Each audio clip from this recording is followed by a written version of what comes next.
Chapter 38. At that time, Judah left his brothers and went down to stay with a man of Adullam named Hira. There Judah met the daughter of a Canaanite man named Shua. He married her and made love to her. She became pregnant and gave birth to a son, who was named She conceived again and gave birth to a son and named him Onan. She gave birth to still another son and named him Shelah. It was at Chizib that she gave birth to him. Judah got a wife for his firstborn, and her name was Tamar. But Judah's firstborn, was wicked in the Lord's sight, so the Lord put him to death. Then Judah said to Onan, "Sleep with your brother's wife, and fulfill your duty to her as a brother-in-law, to raise up offspring for your brother."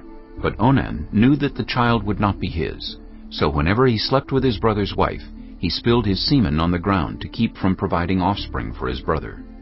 What he did was wicked in the Lord's sight, so the Lord put him to death also. Judah then said to his daughter-in-law Tamar, "Live as a widow in your father's household until my son Shelah grows up." For he thought, "He may die too, just like his brothers." So Tamar went to live in her father's household. After a long time, Judah's wife, the daughter of Shua, died. When Judah had recovered from his grief, he went up to Timnah, to the men who were shearing his sheep, and his friend Hira the Adullamite went with him. When Tamar was told, "Your father-in-law is on his way to Timnah to shear his sheep," she took off her widow's clothes, covered herself with a veil to disguise herself, and then sat down at the entrance to Enaim, which is on the road to Timnah. For she saw that, though Shelah had now grown up, she had not been given to him as his wife. When Judah saw her, he thought she was a prostitute, for she had covered her face. Not realizing that she was his daughter-in-law, he went over to her by the roadside and said, "Come now, let me sleep with you." "And what will you give me to sleep with you?" she asked. "I'll send you a young goat from my flock," he said. "Will you give me something as a pledge until you send it?" she asked. He said, "What pledge should I give you?" "Your seal and its cord, and the staff in your hand," she answered. So he gave them to her, and slept with her, and she became pregnant by him. After she left, she took off her veil and put on her widow's clothes again.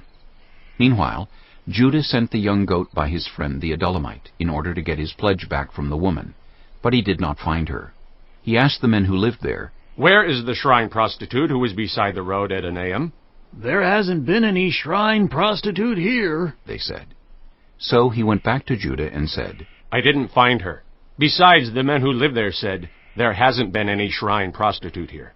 Then Judah said, "Let her keep what she has, or we will become a laughingstock.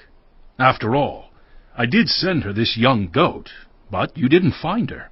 About 3 months later, Judah was told, "Your daughter-in-law Tamar is guilty of prostitution, and as a result, she is now pregnant." Judah said, "Bring her out, and have her burned to death." As she was being brought out, she sent a message to her father-in-law. "I am pregnant by the man who owns these," she said. And she added, "See if you recognize whose seal and cord and staff these are."